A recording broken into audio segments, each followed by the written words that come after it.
Buenos días a todos y todas.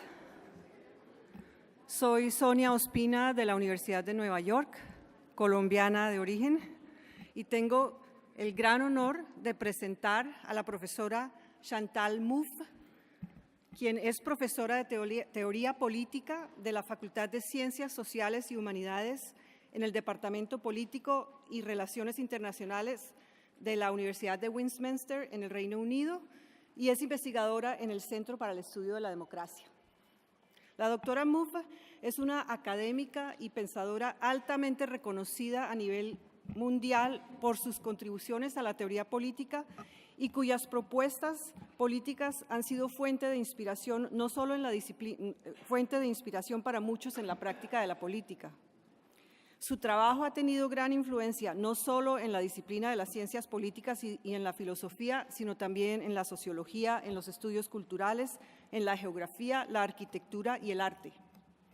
Educada como politóloga y filósofa en las universidades de Lovaina, París y Essex, ha enseñado en muchas otras en Europa, Estados Unidos y América Latina, y ha sido investigadora en universidades que incluyen Harvard, Cornell, Universidad de California y Princeton en los Estados Unidos y el Centro Nacional de Investigación Científica en París. Las contribuciones teóricas de Mouffe giran en torno a su preocupación por lo político en la democracia, profundizando el conocimiento en temas que pueden ser de relevancia para la administración pública, con sus reflexiones sobre el liberalismo político, el pluralismo, la democracia deliberativa, la esfera política, la formación de identidad política, la educación del ciudadano y conceptos como el agonismo, el antagonismo, la hegemonía y la democracia radical. Para darles una idea de su trayectoria, les presento, les digo el título de 4 libros. El primero en 1985 con Ernesto Laclau, Hegemonía y estrategia socialista hacia una concepción radical de la democracia. El segundo en el 2000, La paradoja democrática. El tercero en el 2005, En torno a lo político. Y el cuarto en el 2013, Agonística, pensando el mundo políticamente. Como pueden ver, esos son solo algunos de sus escritos, pero muestran un poco el rango de sus intereses frente a lo político, un tema que es de absoluta importancia para quienes estamos pensando en la administración pública. Es para nosotros un honor tenerla, doctora Mouffe, y vamos entonces a iniciar la conferencia plenaria. Muchas gracias.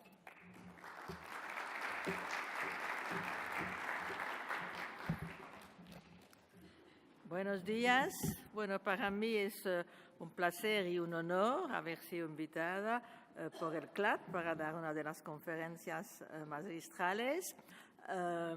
Yo quiero saludar el pluralismo del CLAD, porque de alguna manera algunos de ustedes pensarán que no es evidente que me hayan invitado y me habían hecho el honor de hablar, porque, bueno, por una parte es cierto que mi trabajo no es exactamente en el campo, aunque yo sé que hay varias personas trabajando en la administración pública que han encontrado mi trabajo interesante, pero también sé que algunas de mis opiniones son controversiales, así que, bueno, no sé, puede que vayan a suscitar una discusión.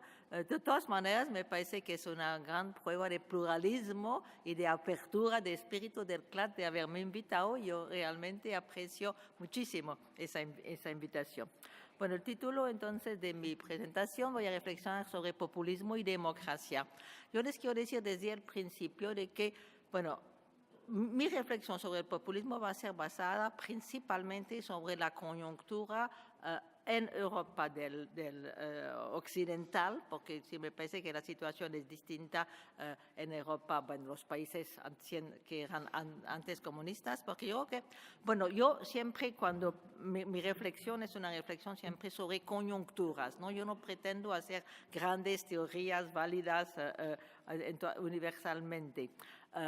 Pero yo creo que de todas maneras, y respecto de América Latina, donde evidentemente la cuestión del populismo también es muy importante, yo creo que son condiciones distintas. Así que yo les digo desde el principio, y bueno, en algún momento voy a recordarlo en mi presentación, lo que estoy diciendo es válido para hoy día en Europa Occidental. Pero yo creo que hay cosas que pueden ser útiles para ustedes en América Latina también. Así que parece que la reflexión, aunque sea basada sobre la coyuntura política, puede tener también consecuencias para en América Latina. Evidentemente, el populismo también es un tema muy discutido allá y no solamente acá en Europa. Bueno, la pregunta con la cual quiero empezar es la siguiente. ¿Es el populismo, como se dice muchas veces, los que son opuestos al populismo? Porque yo les digo de antemano, voy a defender el populismo. Por eso es que yo sé que para algunas personas es controversial, pero voy a defender cierto tipo de populismo, un populismo que llamo democrático y progresista. Bueno, ¿es el populismo una perversión de la democracia, como lo afirman algunos teóricos liberales? Y tendríamos más bien, y eso es mi posición, que concebirlo como una de sus dimensiones fundamentales. Bueno, para examinar esa cuestión, creo que tenemos que clarificar primero lo que se entiende por democracia. Etimológicamente, como uno sabe, viene del griego demos kratos y significa el poder del pueblo. Pero ese poder del pueblo nunca se ejerce en abstracto, sino siempre en contextos históricos determinados y con instituciones específicas. Por lo tanto, cuando se habla de democracia, es necesario indicar el lugar donde se habla, porque el sentido de democracia no es, bueno, poder del pueblo sí, pero cómo se va a ejercer es distinto según ciertos contextos.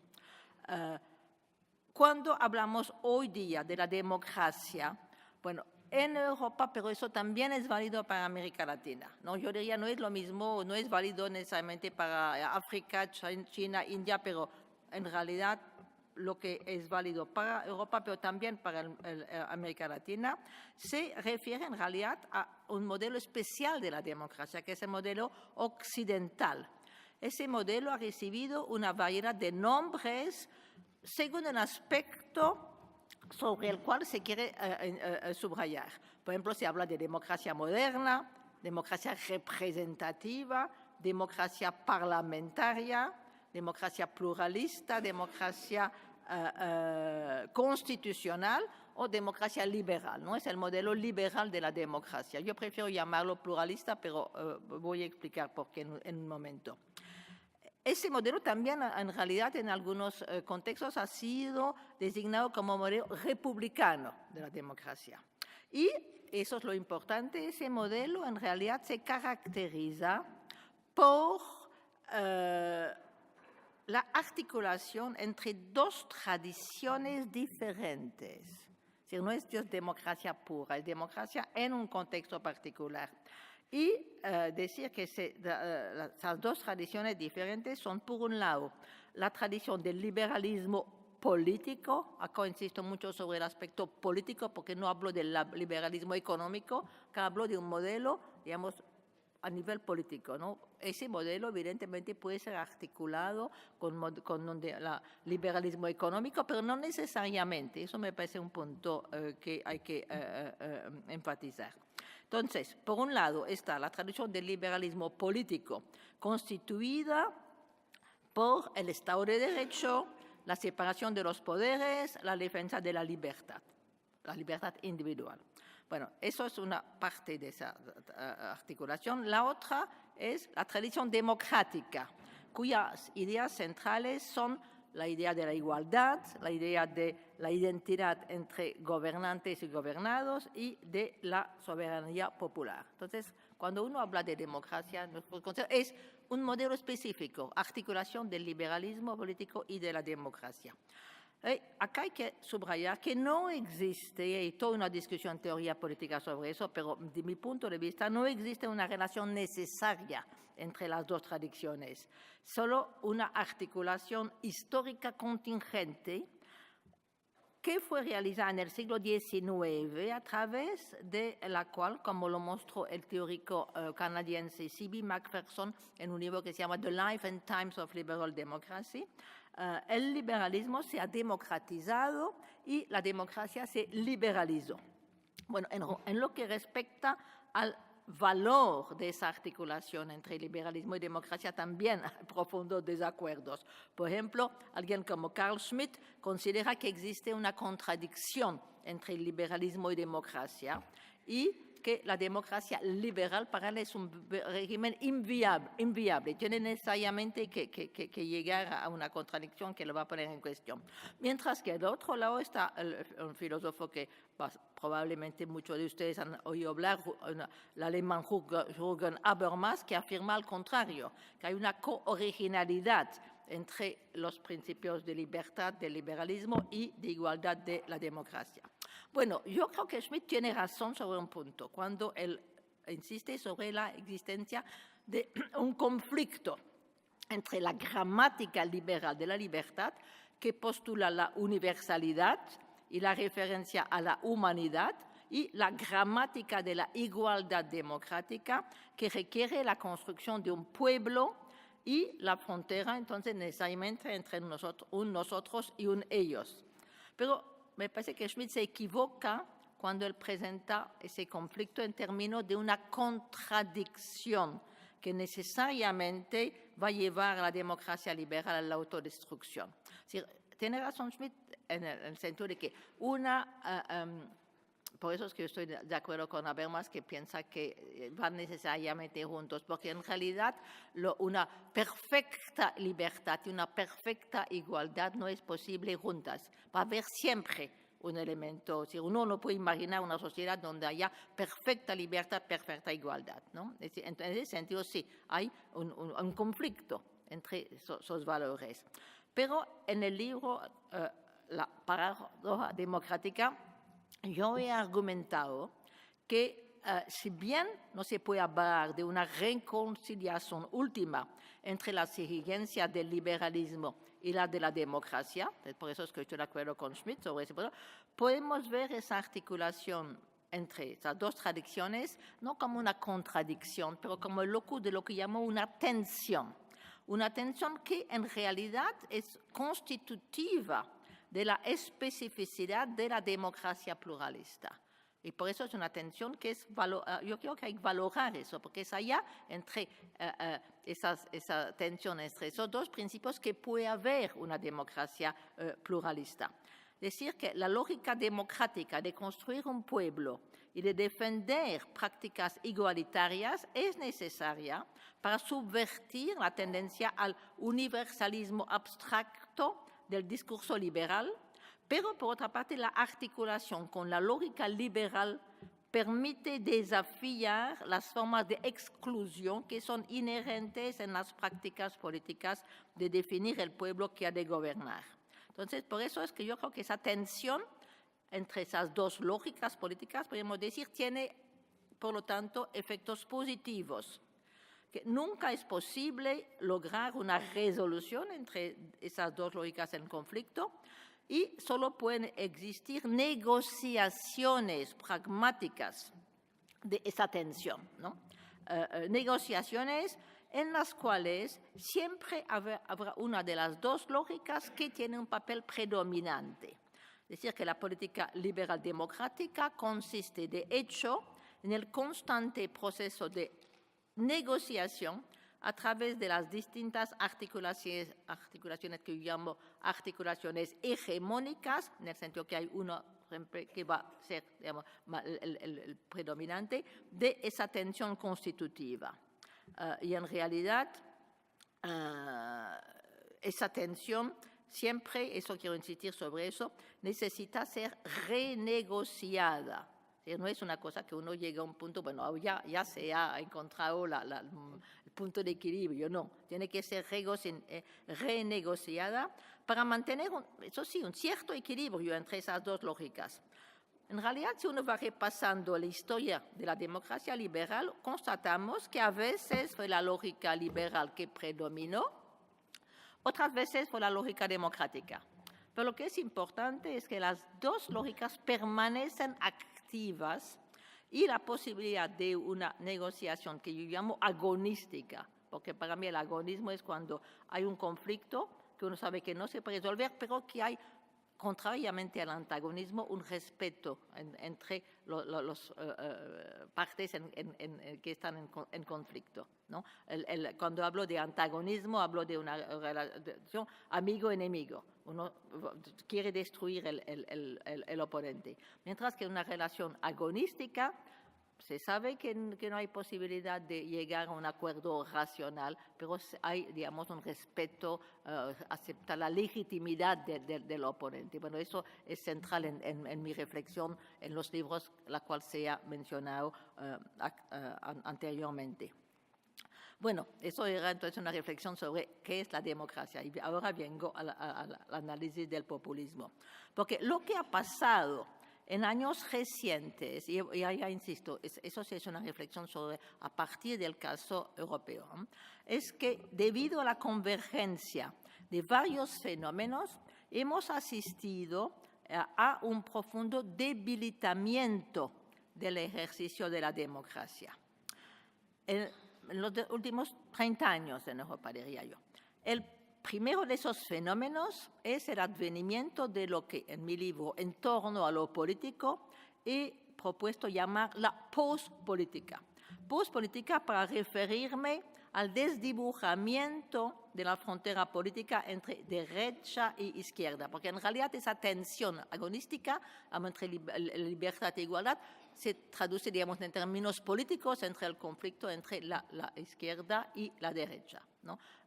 En los últimos 30 años hemos visto realmente un desdibujamiento. Ya veo muchos libros escritos, parece que finalmente ya no hay ese conflicto izquierda-derecha.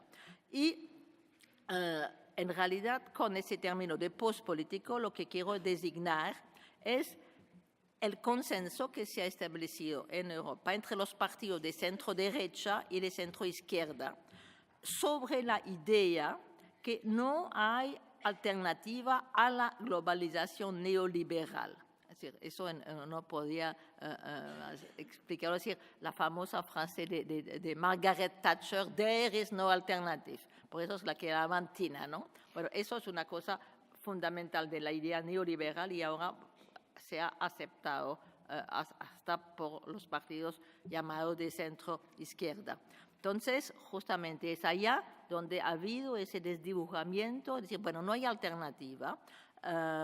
Y entonces, bajo el pretexto de la modernización, los partidos socialdemócratas han terminado aceptando los dictats del capitalismo financiero y los límites que ellos imponían a las intervenciones del Estado y a las políticas públicas. Y es un punto que les puede, evidentemente, interesar particularmente.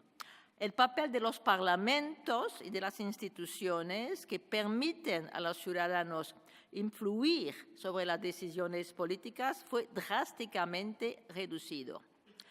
Esa evolución contribuyó, entonces, a socavar los fundamentos del ideal, de uno de los ideales de la democracia, que es el poder del pueblo. Porque evidentemente, si cuando van a elecciones los ciudadanos no tienen la posibilidad de escoger entre programas o proyectos de sociedad realmente distintos, que no hay diferencia entre lo que ofrece el centro derecha y el centro izquierda, bueno, si no tienen realmente una posibilidad de ejercer lo que uno puede llamar la soberanía popular. Por cierto, se sigue hablando de democracia, pero solo para referirse a la presencia de elecciones y a la defensa de los derechos humanos. Y todo lo que tiene que ver con la soberanía popular está considerado como siendo obsoleto y la democracia liberal ha sido reducida, y eso es lo importante, a su componente liberal. Ya no hay más esa tensión. Y por eso es que es pertinente, me parece, de afirmar, y eso es una cosa que se ha desarrollado mucho en la teoría política, y estamos hoy, se dice, en postdemocracia. Eso es un término que ha sido propuesto por el sociólogo político británico Colin Crouch. ¿No? Dice, bueno, sí, están las instituciones democráticas, pero funcionan de alguna manera como en el vacío. Es decir, porque ya no hay soberanía popular, son los grandes firmas internacionales que controlan los poderes de los parlamentos de los estados ha sido disminuido. Así, bueno, entonces el término postdemocracia, bueno, yo lo utilizo en un sentido un poco distinto de Colin Krosch, pero me parece que es cierto, que, estoy de acuerdo con a ese nivel. Entonces, eso es una primera consecuencia de la evolución en los últimos 30 años bajo el efecto del neoliberalismo. Pero el otro componente del ideal democrático, la igualdad, ¿no? Porque recuerden, yo les dije, para mí la cosa central de la tradición democrática es igualdad y poder del pueblo, es decir, soberanía popular. Hemos visto ya como el primer elemento, soberanía popular, ha sido eliminado. Ahora vemos que también el ideal de igualdad ha sido eliminado del discurso liberal democrático. Y esos cambios a nivel político, en realidad, han tenido lugar, y eso es lo que explica la desaparición del ideal de igualdad, en el marco de una nueva formación hegemónica, que es la formación neoliberal, caracterizada por una forma de regulación del capitalismo en el cual el capital financiero ocupa un lugar central. Se produjo, en consecuencia de eso, un aumento exponencial de las desigualdades que ya no solamente afecta a las clases populares, sino también a una buena parte de las clases medias que han entrado en un proceso de pauperización y precarización. Eso es una cosa, realmente un fenómeno muy especial de los países europeos en los últimos 30 años. Y por eso es que yo digo que se puede hablar de un verdadero fenómeno de oligarquización de nuestras sociedades. Eso me parece una característica muy nueva, evidentemente es distinto, allá uno ve la diferencia entre los países latinoamericanos, ¿no? Que de alguna manera era de oligárquicos han tratado de irse más hacia la democracia, nosotros en Europa Occidental vamos en el proceso opuesto.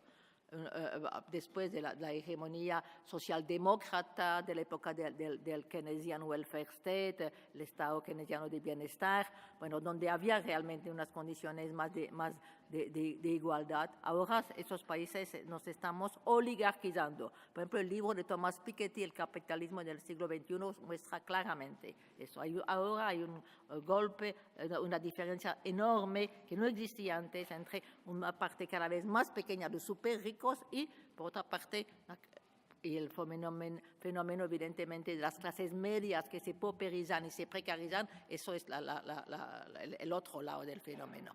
Bueno, en ese contexto postdemocrático, donde los valores de igualdad y de soberanía popular han sido dejados de lado en beneficio de una celebración de una visión liberal postpolítica, la tensión constitutiva entre los dos componentes del liberalismo democrático ha sido eliminada y con ella la posibilidad precisamente de lo que llamo un espacio agonístico donde diferentes proyectos de sociedad pueden confrontarse. La convicción que no había una alternativa a la globalización neoliberal ha llevado a reducir la política a una simple cuestión de gestión del orden establecido, gestión que está de la competencia de expertos, porque es muy simple el razonamiento. No hay alternativa. Bueno, entonces, lo que es la política en el sentido de realmente poder escoger, es decir, tomar decisiones políticas en el sentido de que hay caminos distintos, bueno, ya no hay. Entonces, la política se ha vuelto una cuestión técnica.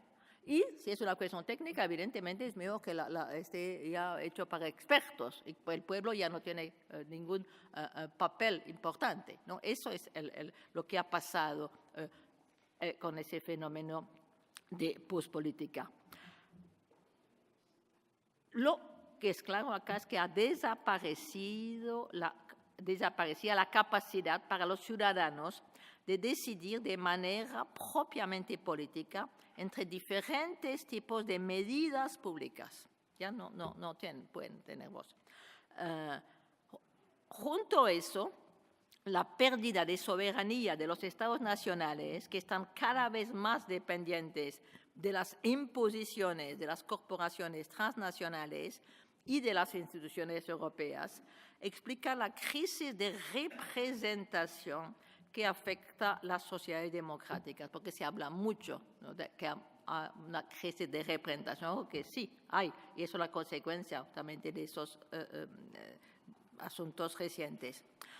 En la medida en los cuales los ciudadanos sienten que han sido despojados de la posibilidad de ejercer sus derechos democráticos y que las elecciones ya no les ofrecen ninguna oportunidad de cambio a través de los partidos tradicionales, partidos que se llaman partidos de gobierno, entonces no es de extrañarse del éxito en muchos países de partidos populistas de derecha, porque durante un tiempo largo, esto está cambiando ahora, pero han sido los únicos que denunciaban esa situación y que decían, no, sí, hay una alternativa, nosotros la vamos a representar y vamos a darle al pueblo el poder que ha sido confiscado por los élites. Por eso es que se ha desarrollado, y he estudiado eso en varios de mis libros, el populismo de derecha en Europa. Entonces, hasta hace poco, ese rechazo del consenso en el centro se ha desarrollado principalmente desde los partidos populistas de derecha, articulándose en un lenguaje en general xenófobo. Afortunadamente, hemos comenzado a presenciar un tipo diferente de contestación, gracias al desarrollo al principio de varios movimientos de protesta y después de los partidos, digamos, que estoy defendiendo, los partidos que yo llamo de populismo progresista, populismo democrático. Y justamente lo que es a partir, digamos, del 2011, podríamos indicar como el primer momento en el cual están cambiando las cosas, la aparición de otras formas de resistencias contra el neoliberalismo, pero muchas, digamos, de mi punto de vista por lo menos muchas más loables, contra el déficit democrático que caracteriza a nuestras sociedades postdemocráticas. O sea, me parece que realmente muchas de esas resistencias no encontraban la manera de expresarse a través de los partidos tradicionales, y entonces por eso es que hemos visto, y en ese sentido, por ejemplo, el caso de los indignados en España es muy característico de eso. Por ejemplo, uno de los lemas que tenían los manifestantes era: tenemos voto, pero no tenemos voz. Y que es cierto, porque si uno tiene una posibilidad de votar, pero para dos partidos que no hacen nada diferente, bueno, que no tiene voz. Eso muestra que también ha habido en esos movimientos una protesta contra esa situación postdemocrática. Bueno, sin duda existen puntos divergentes a la hora de abordar la interpretación de esos movimientos de protesta. Muchos teóricos influenciados por un enfoque teórico que tal vez ustedes conozcan alguno de ellos, es el enfoque desarrollado por Michael Hart y Antonio Negri en sus libros, digamos, Empire, Multitud y Commonwealth. Ellos ven en las manifestaciones recientes, las movilizaciones recientes, la manifestación del poder de la multitud. Multitud que construye nuevos modelos de relaciones sociales al margen de las relaciones tradicionales. ¿No? Eso es la importancia. No hay que meterse más con el Estado, para transformar, no, hay que crear una sociedad diferente al lado. Esos autores celebran, eso es un tema que está también muy de moda en Europa actualmente, la realización de lo común, presentando todos esos, digamos, movimientos de plaza, como se les llamaba, como una prefiguración de lo que ellos llaman la democracia absoluta. Para ellos, esos movimientos son característicos de las nuevas formas de lucha de los trabajadores precarios, que son evidentemente típicos del postfordismo. Y, por ejemplo, sostienen que los indignados españoles abogaban con su democracia realia. Ustedes ya habrán entendido eso. Y dicen, no, lo que quieren no es tanto una democracia directa, porque se ha presentado esos movimientos, bueno, están en contra de la democracia representativa, quieren una democracia directa. Bueno, los que siguen Arte Negri dicen, no, la democracia directa es todavía demasiado representativa. Lo que en realidad quieren esos movimientos es un entendimiento radicalmente distinto de la democracia, más allá de la representación. Una democracia que se dice in actu, y algunos lo llaman una democracia presentista. La democracia presentista es, en su opinión, el contrario de la democracia representativa. Esta es una cuestión de prácticas políticas colectivas sin ninguna pretensión al gobierno, y los participantes están en contra de cualquier forma de representación, es decir, que expresan un rechazo total a la democracia liberal. Eso es una de las interpretaciones de esos movimientos. Bueno, mi interpretación, y eso lo desarrollé en el libro Agonística, sigue una línea diferente. En mi opinión, esas protestas concebidas como rechazo al orden postpolítico pueden entenderse como un llamamiento a radicalizar las instituciones democrático-liberales, no a rechazarlas. Lo que se precisan son mejores formas de representación más inclusivas. Es decir, que para satisfacer su demanda de tener voz, porque eso me parece que es muy importante, las instituciones representativas actuales tienen que ser transformadas, hay que establecer nuevas, digamos, que van a permitir justamente una mejor representación. Y lo que es importante para mí, lo que es central en realidad, es crear la posibilidad de una confrontación agonística, donde los ciudadanos van a tener verdaderas alternativas. Porque se recuerdan que el problema de la postdemocracia es que justamente ya se ha eliminado esa posibilidad de un espacio agonístico entre distintos proyectos. Para mí eso es lo que es a la base de la crisis de representación. Entonces lo que hay que hacer es recrear esa posibilidad de atención, de volver a dar a los ciudadanos la posibilidad de tener una voz. Y yo insisto que tal confrontación agonística no requiere, como lo dicen Arte Negri, una estrategia de deserción de las instituciones existentes, sino una estrategia de compromiso, de involucrarse con esas instituciones para transformarlas profundamente.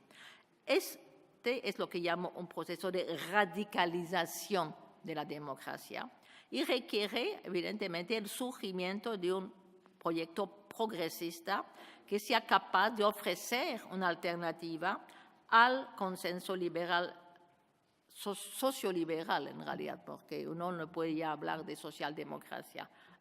Los países, salvo algunas excepciones, la socialdemocracia europea ya se ha vuelto puro socialliberalismo.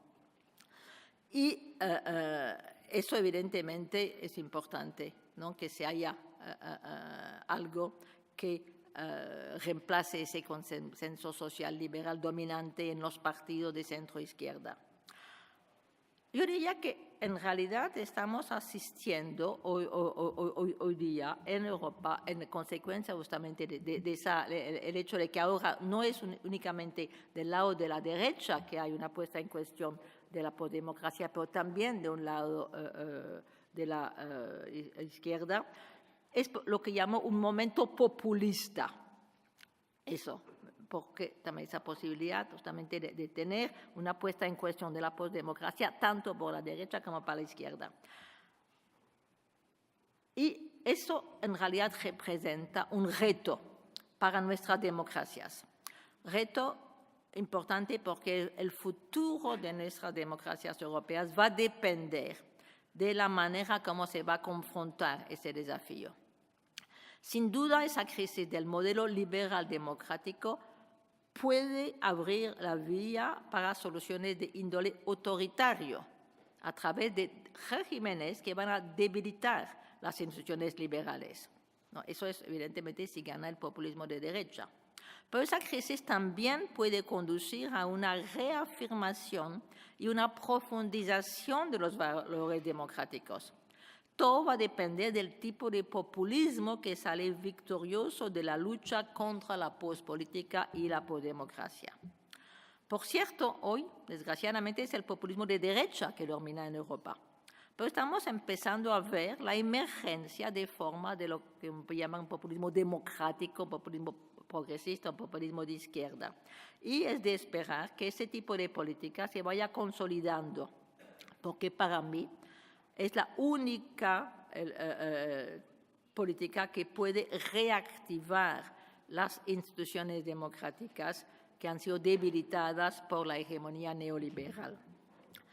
Estoy convencida que estoy consciente que mi defensa del populismo democrático va a despertar la hostilidad de los que utilizan ese término de populismo de una manera negativa para descalificar todo intento de poner en cuestión las bases de la visión postpolítica.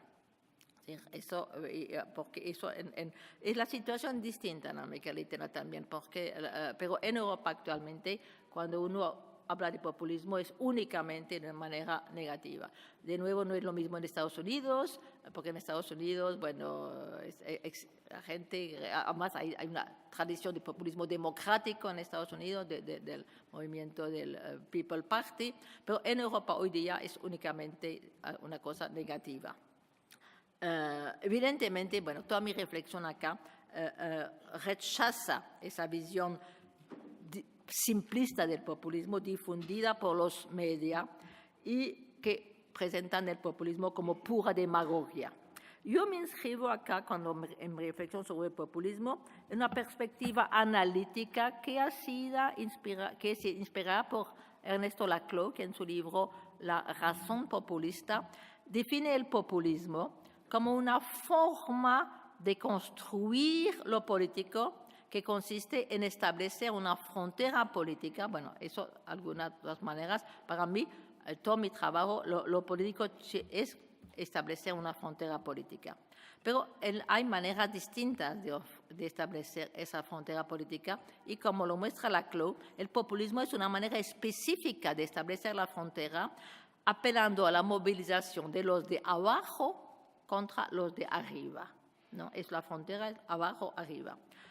Surge cuando se busca construir un nuevo sujeto de la acción colectiva, es decir, el pueblo, capaz de reconfigurar un orden social que es vivido como injusto.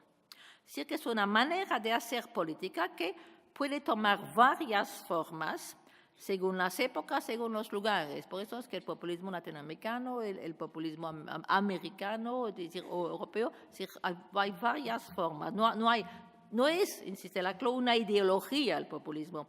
No se le puede atribuir un contenido programático específico. Tampoco, y quiero insistir sobre eso, es un régimen político. Es compatible con una variedad de formas institucionales. Populismo se refiere a la dimensión de la soberanía popular, de construcción de un demos que es constitutiva de la democracia. Por eso digo, el populismo no es una perversión de la democracia, es constitutivo de la democracia, porque democracia se necesita un demos y el populismo justamente es cómo se va a construir ese demos. Y es precisamente esa dimensión de construcción del demos que ha sido descartada por la concepción neoliberal y es menester recuperarla para restablecer la tensión entre los dos componentes de la democracia liberal, ¿no? Liberalismo y democracia, reponer ese carácter democrático. Es decir, que entendido como una dimensión necesaria de toda política democrática, para mí eso es fundamental, y como una manera específica de trazar la frontera política entre nosotros y ellos. Eso para mí es fundamental de la política. El populismo se inscribe en una concepción de la política específica, evidentemente, como discriminación entre un nosotros y un ellos. Sí, hay fundamentalmente dos maneras de entender lo político. Una concepción asociativa, sí, lo político es allá donde vamos a actuar todos en común, ponernos de acuerdo, y una concepción disociativa, que dice, no, lo político tiene que ver con la dimensión de conflicto que existe en la sociedad. Claro que es actuar en común, pero actuar en común en un contexto donde hay antagonismo. Y entonces, justamente, el reto para la democracia es crear las instituciones que van a permitir vivir en común a pesar de que hay unos antagonismos. Entendido por eso unos conflictos que no tienen una solución racional, ¿no? Para mí, mi concepción agonística de la democracia es precisamente eso. Es decir, la democracia no es encontrar los procedimientos para ponernos todos de acuerdo, que eso no es posible, porque siempre habrá conflicto. Pero eso no debe impedir que vivamos juntos. Que haya una coexistencia entre puntos de vista. Entonces, es como qué instituciones van a permitir eso, ¿no? Eso para mí es fundamental en mi reflexión. Por eso digo, claro, que si toda mi reflexión sobre el populismo parte de una concepción disociativa de la política, decir la sociedad es dividida y la política se caracteriza por la presencia del antagonismo.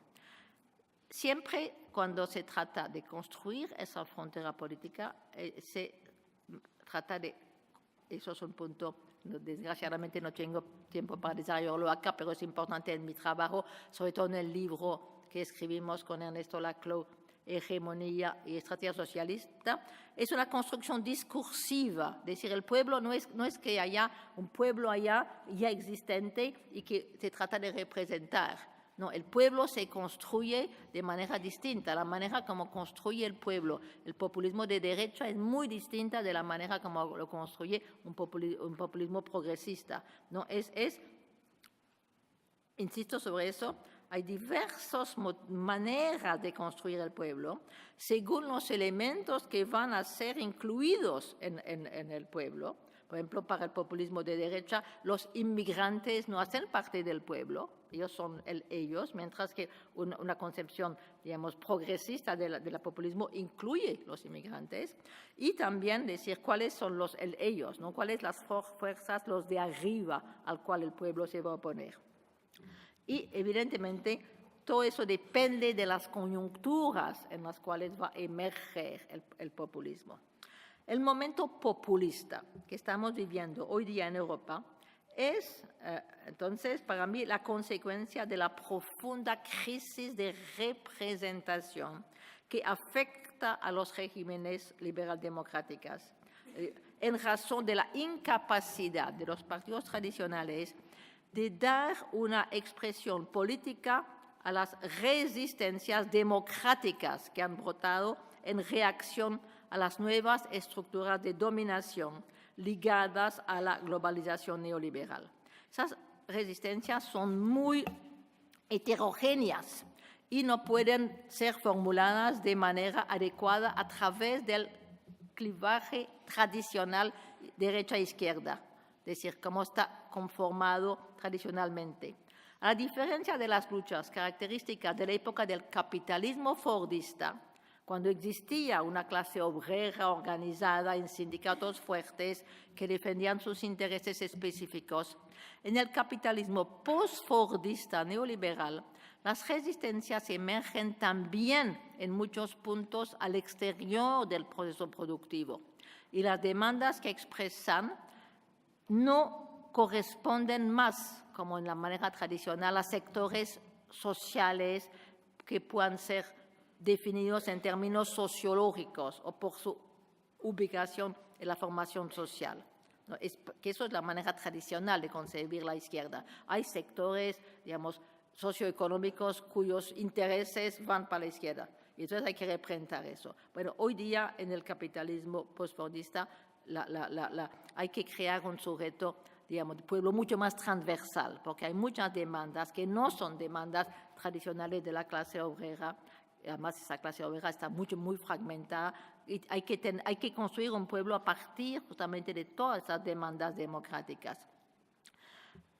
Evidentemente, eso no quiere decir que la oposición izquierda-derecha deja de ser completamente pertinente, pero se debe plantear de otra manera, en función del tipo de populismo que está en juego y de lo que nosotros llamamos las cadenas de equivalencias a través de las cuales se construye el pueblo. Es decir, cadena de equivalencias es justamente cómo se va a articular, poner juntas una serie de demandas democráticas heterogéneas. Es eso justamente. Y a partir de eso construir un pueblo. Hay, por cierto, formas muy distintas de construir el nosotros del pueblo y el ellos al cual está confrontado. Es allá donde radica la diferencia entre un populismo de derechas que reduce el pueblo a los que son considerados como los verdaderos nacionales y relega a todos los otros a ellos, y un populismo de corte progresista que tiene una concepción más inclusiva de nosotros y define el ellos en términos que son justamente todas las fuerzas cuya política fomenta la desigualdad social. En el primer caso, estamos enfrente de un populismo cuyo objetivo es en realidad una reducción de la democracia, porque ellos pretenden recuperar la democracia, va a dar una voz al pueblo, pero recuperar la democracia para finalmente limitarla a los etnonacionales, mientras que el segundo, el populismo progresista, aspira justamente a recuperar la democracia también contra la política, pero para radicalizarla, para hacerla más amplia, más inclusiva. Y por eso decir, ese populismo tiene un carácter transversal, no simplemente no es la expresión de demandas de un cierto sector social. Y eso justamente es lo que requiere, lo que se llama, digamos, un tipo de articulación de naturaleza populista. Bueno, acá otro punto que quisiera desarrollar, porque me parece importante a propósito de la relación entre populismo y democracia, es que además de cómo se construye el pueblo, ¿no? Quién va a ser parte del pueblo y quién van a ser parte de ellos. Hay otra cuestión que es muy importante para indagar sobre la compatibilidad del populismo con el régimen democrático liberal. Porque yo estoy afirmando acá, contrariamente a lo que muchos dicen, no hay una contradicción entre la política populista y el mantenimiento de las instituciones liberal democráticas. Y la cuestión de la cual se trata es la manera como se concibe la relación entre el nosotros y el ellos. En el marco de la concepción de la política en la cual yo me inscribo, insisto, concepción disociativa, hay por necesidad una confrontación, ya que la frontera que los divide indica la presencia de un conflicto que no puede tener una solución racional, y por eso es lo que llamo un conflicto antagónico. Pero ese antagonismo, ya lo mencionaba al principio, puede expresarse bajo formas diferentes. Puede tomar la forma de una confrontación amigo-enemigo. En ese caso, el objetivo es eliminar el ellos para establecer un orden completamente nuevo. Y eso, por ejemplo, un ejemplo de ese tipo de populismo antagónico es la Revolución Francesa. ¿No? La Revolución Francesa es precisamente un ejemplo de ese populismo antagonista que es evidentemente incompatible con una política liberal democrática. Porque se trata de hacer un corte definitivo. Bueno, en ese caso era justamente para romper con el ancien régimen y crear las bases de una democracia. Entonces uno puede entender que en algunos casos donde no hay democracia hay que crear la democracia. Pero en nuestra sociedad, donde ya existen instituciones democráticas, donde la cuestión es de recuperarlas, radicalizarlas, no se trata de hacer un corte de ese estilo, ¿no? Porque esa confrontación también puede darse debajo la manera agonista, ¿no? Donde el ellos, como lo decía, no es visto como un enemigo, sino como un adversario con el cual se va a luchar, pero a través de medios democráticos. Bueno, el objetivo de un movimiento populista agonista, que es el que defiendo, no es la destrucción de las instituciones existentes, sino la desarticulación de los elementos que configuran un orden hegemónico específico y su rearticulación en una nueva hegemonía. Por ejemplo, en el caso que nos concierne acá es la desarticulación de la hegemonía neoliberal de manera a crear otra forma de hegemonía, pero eso no implica poner en cuestión la Constitución o los principios, digamos, fundamentales del liberalismo democrático. Se puede hacer sobre la base de lo que uno puede llamar una crítica inmanente de las instituciones, ¿no? Y entonces, para mí eso es fundamental. Eso muestra que el populismo agonista no aboga al rechazo total del marco institucional existente. Es una confrontación entre diferentes proyectos hegemónicos.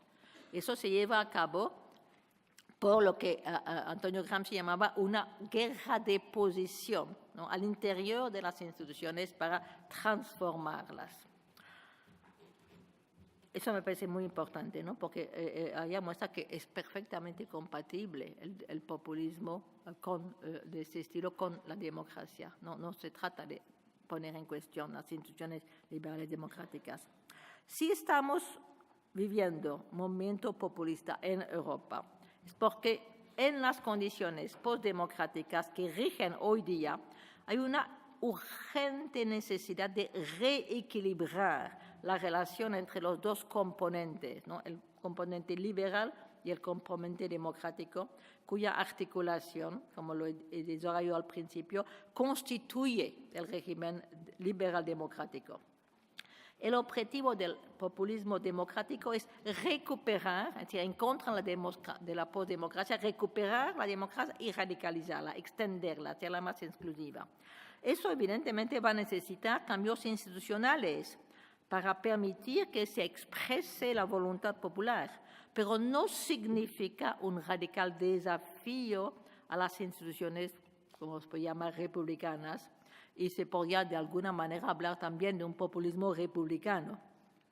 De ninguna manera se trata de acabar con la democracia representativa.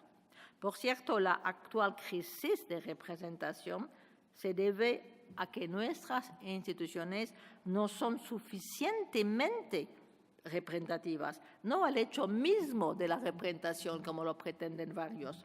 Es una consecuencia de la pospolítica y de la falta de lucha agonista que permita a los ciudadanos escoger entre verdaderas alternativas. Y por eso es que la solución no se encuentra en la eliminación de la representación.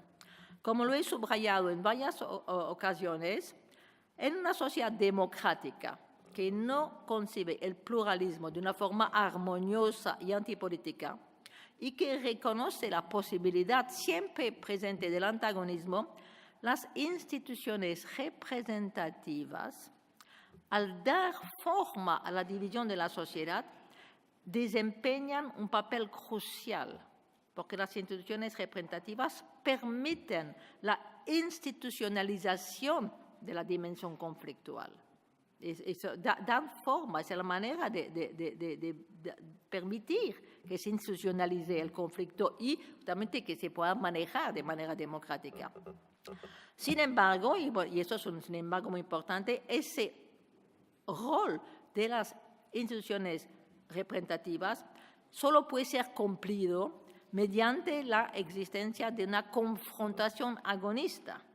Y el problema central de la postdemocracia, vuelvo a insistir sobre eso porque para mí es fundamental, es la ausencia de tal confrontación agonista, y eso es lo que un movimiento populista democrático podría contribuir a instaurar.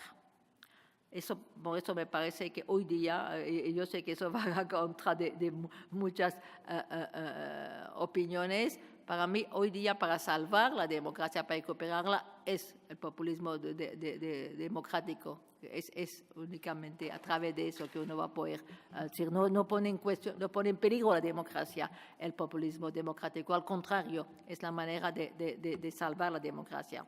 Al fomentar el restablecimiento de fronteras políticas que la política ha declarado obsoletas, el populismo es sin duda la manifestación de un retorno de lo político, eso es un título de uno de mis libros también, en nuestras sociedades. ¿Qué dirección va a tomar ese retorno? Eso va a depender de cómo se construye el pueblo y del tipo de frontera que se va a imponer. Y está claro que nada garantiza un desenlace progresista. No estoy diciendo de que en ese momento populista necesariamente va a ir hacia un lado, digamos, de progresista. Y desgraciadamente, por el momento, las perspectivas no son muy alentadoras, porque es cierto que el populismo de derecha es un populismo que, digamos, está más presente en países y más fuerte. Por eso es que me parece fundamental desarrollar un populismo progresista. Para desarrollar ese populismo progresista, capaz de construir un pueblo que sea apto a luchar contra la versión xenófoba promovida por el populismo de derecha, es absolutamente central involucrarse en esa lucha. Eso implica visualizar la política de una manera que reconoce su carácter partisano y entender, y eso es el punto del cual voy a terminar, pero son puntos que para mí es fundamental y que juega un papel muy importante en toda mi reflexión, es el reconocer el rol crucial que juega la dimensión afectiva y lo que llamo las pasiones en las formaciones de las identidades colectivas y en la política en general. Es decir, que la política hay que reconocer que los afectos están en cuestión en la política. Acá yo hablo mucho en mis trabajos de las pasiones. Bueno, pasiones quiero explicar que yo lo entiendo de una manera específica. Por eso me refiero a lo que llamo los afectos comunes. Los afectos comunes que están en juego en las formas colectivas de identificación que constituyen las identidades políticas. En el proceso de construcción de una voluntad colectiva populista, los afectos comunes ocupan un papel central.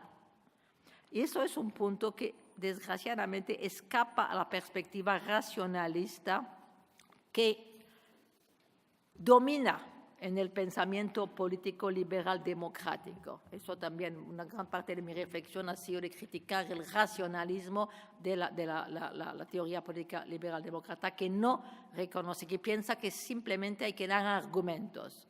No estoy en contra de dar argumentos, pero esos argumentos tienen que tener también una dimensión afectiva para que la gente se identifique. Y, desgraciadamente, eso habló a partir de la reflexión en mi campo, la teoría política, hay una tendencia a querer eliminar las pasiones de la política. Y bueno, las pasiones no se pueden eliminar, pero si no están, digamos, movilizadas para objetivos demócratas, van a ser movilizadas por la derecha. Y es lo que está pasando. Por eso es que los populismos de derecha tienen una ventaja, porque ellos saben la importancia de movilizar pasiones.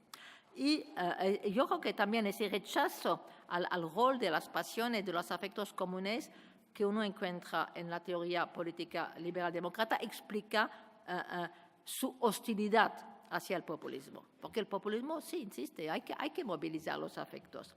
Y también creo que es lo que explica su incredulidad frente a eventos recientes. Bueno, por ejemplo, el Brexit, Trump. Entonces, bueno, aparece como cosas realmente que la teoría política no son irracionalidades, no, porque ellos no entienden justamente la importancia de movilizar las pasiones en un sentido progresista. Por eso quiero insistir, sin abandonar la concepción racionalista de la política, y aceptar que toda identificación política implica la discriminación, nosotros, ellos, y que un nosotros siempre es el resultado de la movilización de afectos comunes. Nunca se va a lograr comprender el poder de atracción del populismo de derechas.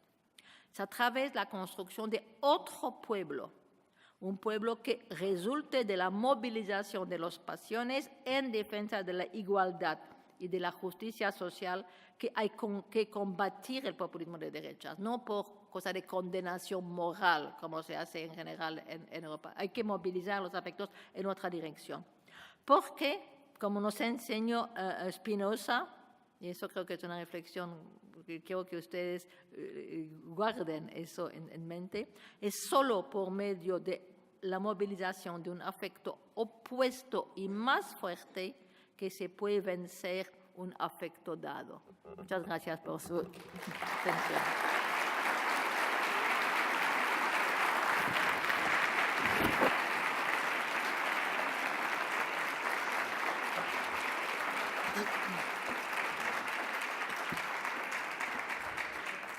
Muchísimas gracias, profesora Muffe.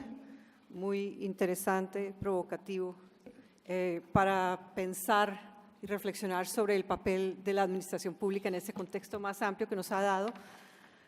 La invito a sentarse para tener un par de rondas de preguntas sobre el tema. ¿Hay un micrófono? Muy bien. Bueno, a ver, un momentico, vamos a… El señor allá arriba, el señor sería el segundo, uno tercero. ¿Alguna mujer?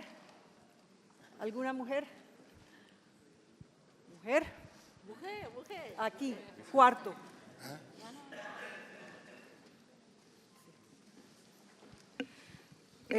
Tenemos una ronda de 4. Les pedimos que sean muy específicos con sus preguntas para poder tener tiempo de un par de rondas más y permitir una discusión inclusiva. Empecemos con las 4.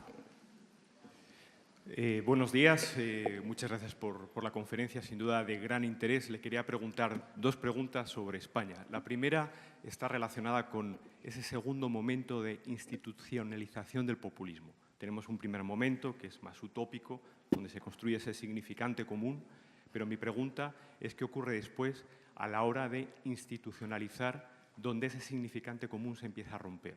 Le pongo un ejemplo. El caso de Podemos en España tiene un primer momento muy utópico, donde consigue ser una fuerza política que irrumpe y de alguna manera transforma en parte el sistema político español, pero ahora nos encontramos en una fase de cierto repliegue, no solo por ese componente mediático que bien señalaba, sino también por las diferencias internas y por algunos procesos que no ha sabido de alguna manera escapar a la hora de institucionalizarse, como aquello que hablaba Michels de la ley de hierro de la oligarquía de los partidos o los movimientos políticos.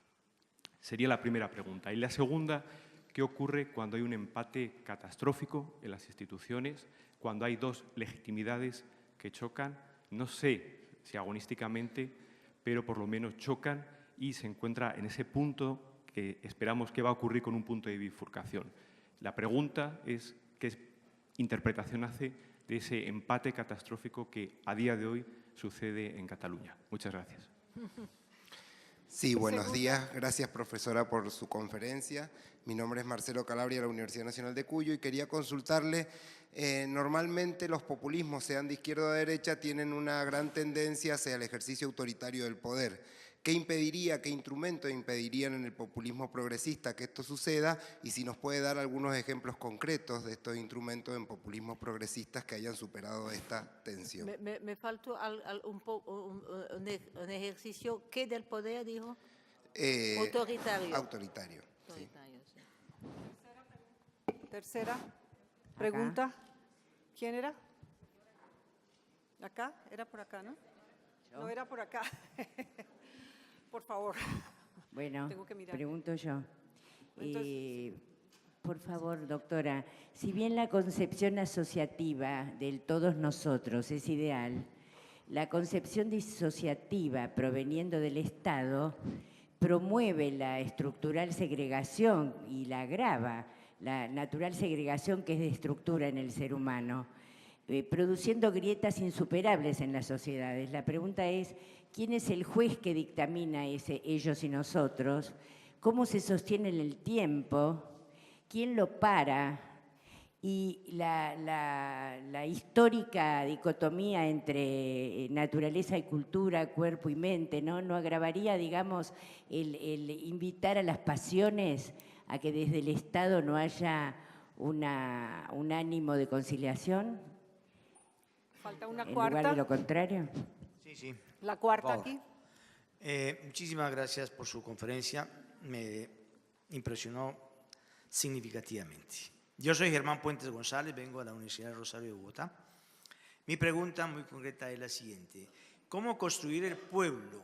¿Cómo construir el pueblo? Ese pueblo que decide, ese pueblo que actúa, ese pueblo que elige entre alternativas de desarrollo, si la inmensa mayoría de las democracias, al menos aquí en Occidente, son unas democracias que se reducen a unas minorías de sus poblaciones. La inmensa mayoría de las poblaciones están fuera de ese contexto de la construcción de pueblo. Es fácil identificar los procesos eleccionarios donde en extremis un 40 o 50% máximo de las poblaciones participan exactamente en esos procesos eleccionarios, pero también un altísimo porcentaje de la población se queda por fuera de esas grandes manifestaciones multitudinarias donde se exige algo, donde se dialoga de manera esporádica, de manera pasajera y en definitiva no hay una construcción de pueblo que decide. La respuesta que tiene la ciencia política al respecto, ¿cuál sería? Okay. Pero usted habla de la situación en Europa. En las democracias occidentales. Por ejemplo, si uno mira América Latina, por decir alguna cosa, la abstención que hay en la construcción de ese pueblo que decide, ese pueblo que, digamos, es capaz de construir algunos consensos frente a algunos proyectos, es mínimo. Entonces, en definitiva, las sociedades estarían dirigidas, orientadas por unas pequeñas minorías. Okay. Bueno, sí, empiezo por la última. Bueno, yo creo que hay una diferencia grande, yo de alguna manera lo mencionaba, entre los países europeos y los países latinoamericanos sobre eso. Porque, por ejemplo,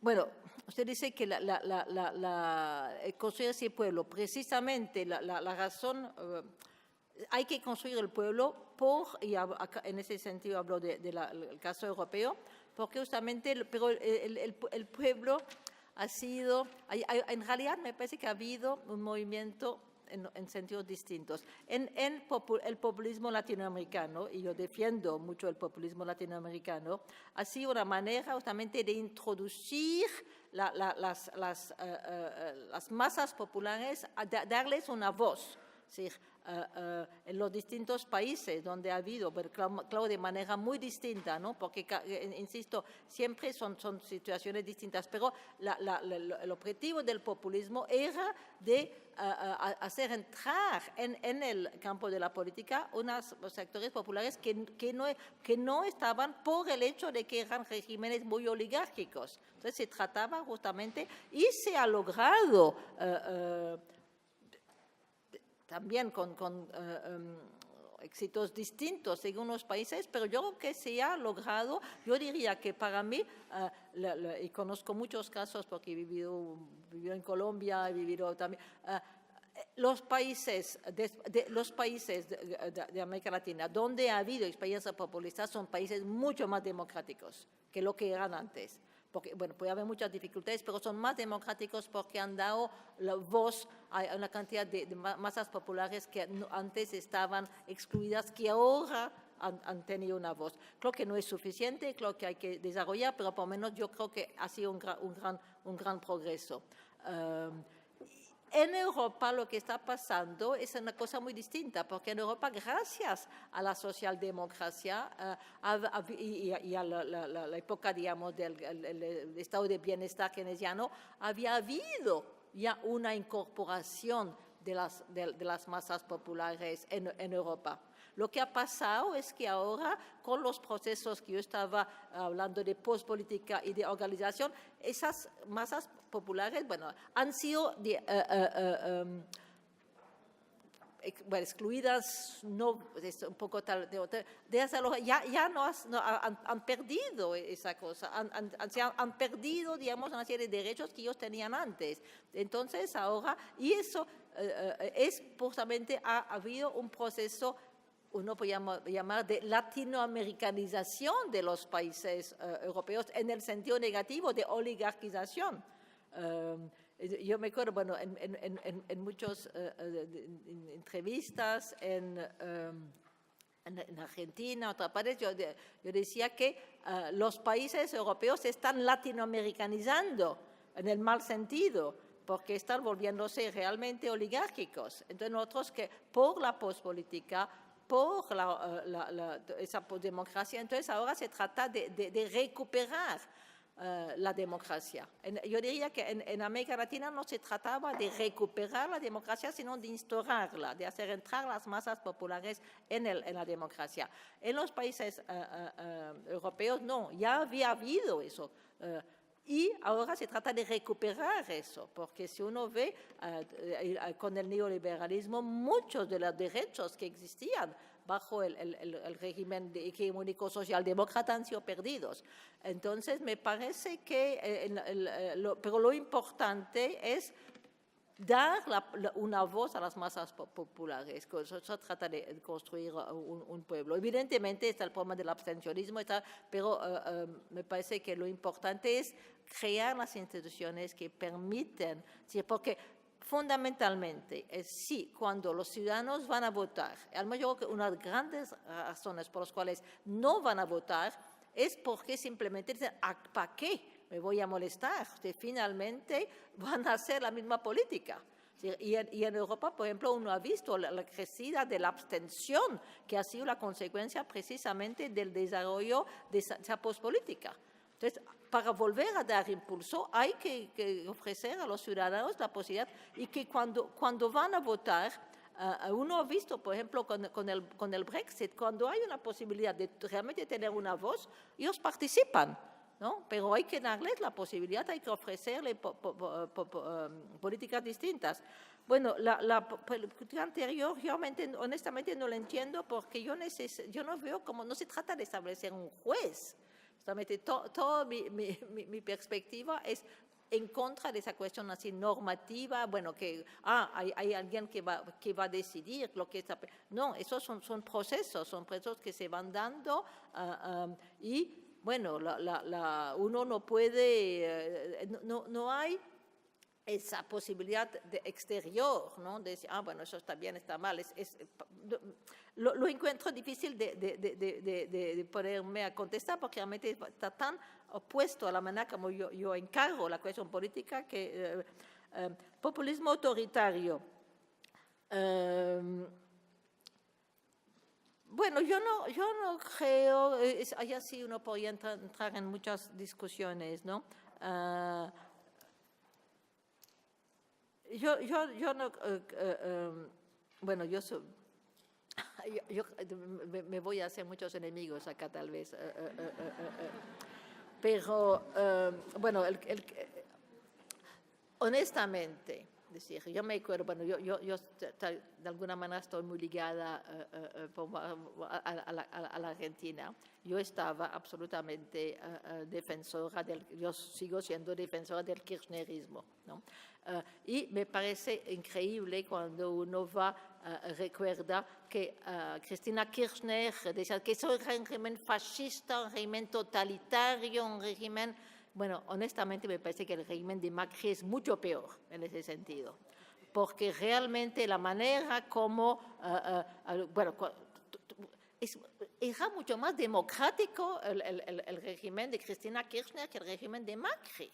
Y entonces, pero ahora se presenta como no, nosotros la libertad es únicamente la libertad de mercado, ¿no? Claro, pero uno ha visto lo que ha pasado en muchos casos y, por ejemplo, la manera como cuando Macri llegó al poder empezó con la cantidad de medidas, en francés se dice ordenanzas, no sé cuál es en castellano, pero ordenanza, se dice, sí. Y bueno, así rápidamente, ¿no? Recuérdense cómo rápidamente llegó al poder y empezó a tomar unas medidas. Ese me parece un régimen mucho más autoritario que el régimen de Cristina Kirchner. El régimen de Cristina Kirchner, claro que siempre ha habido problemas, yo no estoy diciendo que es tan maravilla, ¿no? Pero yo creo que ha sido realmente un avance en derechos sociales, hasta cosas que Macri ahora no se atreve ni siquiera a quitar, ¿no? Así que se critica en general bueno, en América Latina, porque acá en Europa no estamos todavía en una situación donde uno pueda tener experiencias. Por eso es que es un poco difícil. Usted me dice, bueno, dame un ejemplo. Bueno, no hay ejemplo todavía, digamos, de transformación en ese sentido en Europa. Pero insisto, el populismo no es un régimen, ¿eh? Por ejemplo, el populismo para mí es un momento en el cual va a crear un sujeto popular que va a permitir una transformación hegemónica, pero esa hegemonía nueva va a ser una hegemonía populista. No hay un gobierno en ese sentido que sea populista. Además, por ejemplo, en América Latina se trabaja de nacional popular, pero no se define como populista, ¿no? Y me parece que es importante ver, el populismo es un momento en el cual uno permite crear un sujeto que incorpora a las masas, pero después las políticas que se van a hacer, bueno, podrían ser políticas socialdemócratas radicales, pero yo no creo que se trata de establecer unas políticas que sean políticas populistas. Eso habría que hablar, desgraciadamente, mucho más sí, bueno, quedan 6 minutos. Bueno,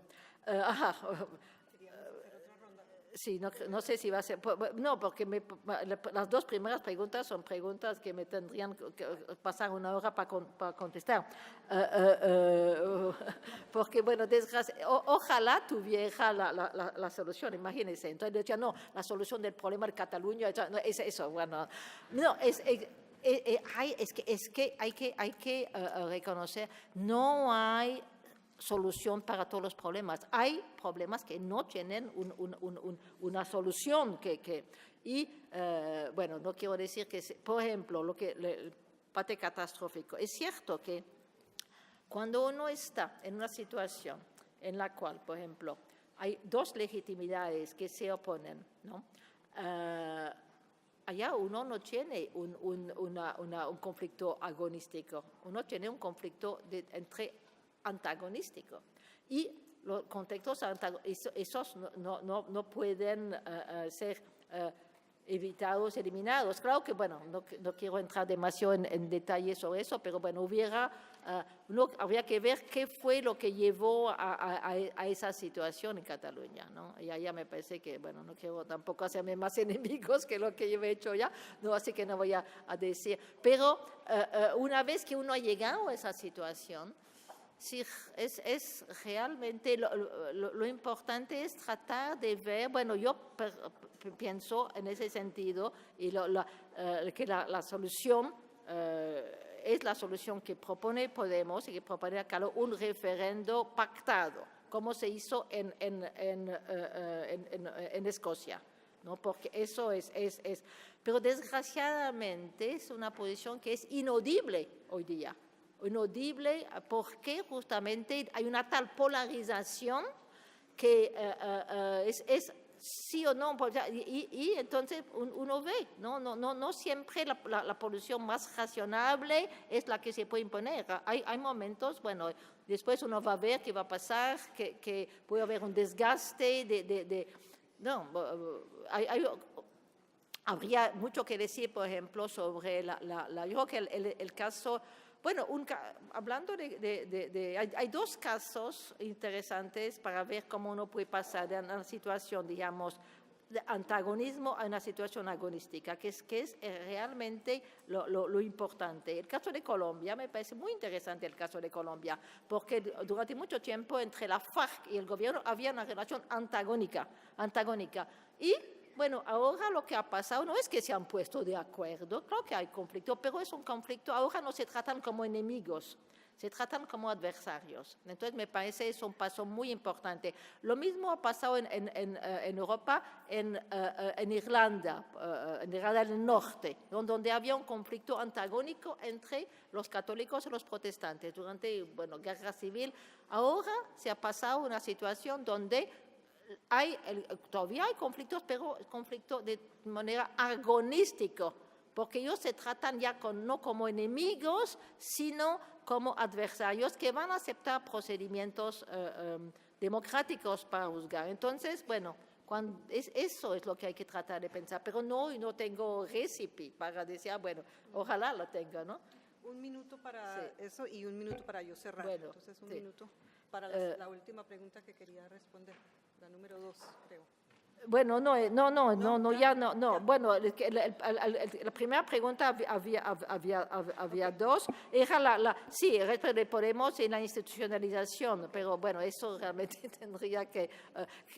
claro que siempre es que el camino no es así fácil, ¿no? Siempre hay momentos y hay la gran cuestión, evidentemente, es de tratar de ver cómo uno puede entrar, sí, porque yo decía, hay que entrar en las instituciones para transformarlas, pero siempre claro que la dificultad es estar en las instituciones y no completamente atrapado por las instituciones, cómo mantener justamente esa posición que, pero para eso me parece importante realmente la idea de que uno no es únicamente en las instituciones, mantiene un pie fuera, mantiene, digamos, una relación un poco con los movimientos sociales, porque eso es una cosa sobre la cual quiero insistir. Eso va a ser mi última palabra. Este populismo democrático es un populismo que articula la parte, digamos, institucional, la parte representativa con los movimientos sociales, ¿no? No es simplemente un partido más, es un partido que tenga a la vez la ligación con el movimiento social y con la transformación, digamos, del Estado. Eso es lo importante, porque yo creo que ni el movimiento social por sí solo, ni el puro trabajo, digamos, parlamentario va a realmente permitir un cambio importante de la democracia. Hay que articular, hay que establecer una sinergia entre el movimiento social y la lucha parlamentaria. Muchísimas gracias. Antes de pedir un aplauso para la doctora Muffe, yo quiero rescatar 3 ideas muy rápidamente que son más pertinentes para quienes están trabajando dentro del Estado con una visión democrática. Primero, la idea de la tensión inherente entre libertad e igualdad y que por lo tanto cómo se resuelve eso en la construcción de un nosotros y ellos. Creo que el funcionario público, en la manera como se relaciona al ciudadano, puede en la práctica empezar a generar una nueva manera de construir ese nosotros y ellos y de una manera pedagógica que ayude también al ciudadano. La importancia del proceso, que esto es algo de larga duración, esto es algo que tiene idas y venidas, y nuevamente dentro del contexto de la administración pública, con las idas y venidas de los cambios, hay la necesidad de entender eso como un proceso largo y por lo tanto pensar en las actuaciones del momento dentro de ese contexto más amplio es importante. La importancia de balancear el racionalismo y la pasión, la importancia de movilizar los afectos comunes. Nuevamente creo que en el contexto de, por ejemplo, de la idea de gobierno abierto, con un nuevo respeto hacia el ciudadano y hacia quienes no han tenido voz, hay una posibilidad allí de usar esos dos partes integrales del ser. Y la última y la más importante fue la última que usted dijo, es la idea de tener una posición de crítica inmanente, o sea, estar dentro de la administración pública y desde allí pensar cómo abrir espacios más democráticos con prácticas que sean al mismo tiempo, que tengan integridad y que al mismo tiempo traten de mantener esta tensión entre la libertad y la igualdad. Trabajo fuerte, pero creo que usted ofrece una salida positiva para situaciones que a veces nos parecen un poco cerradas, pesimistas en este momento. Por eso quiero agradecerle su punto de vista y, por favor, un aplauso para...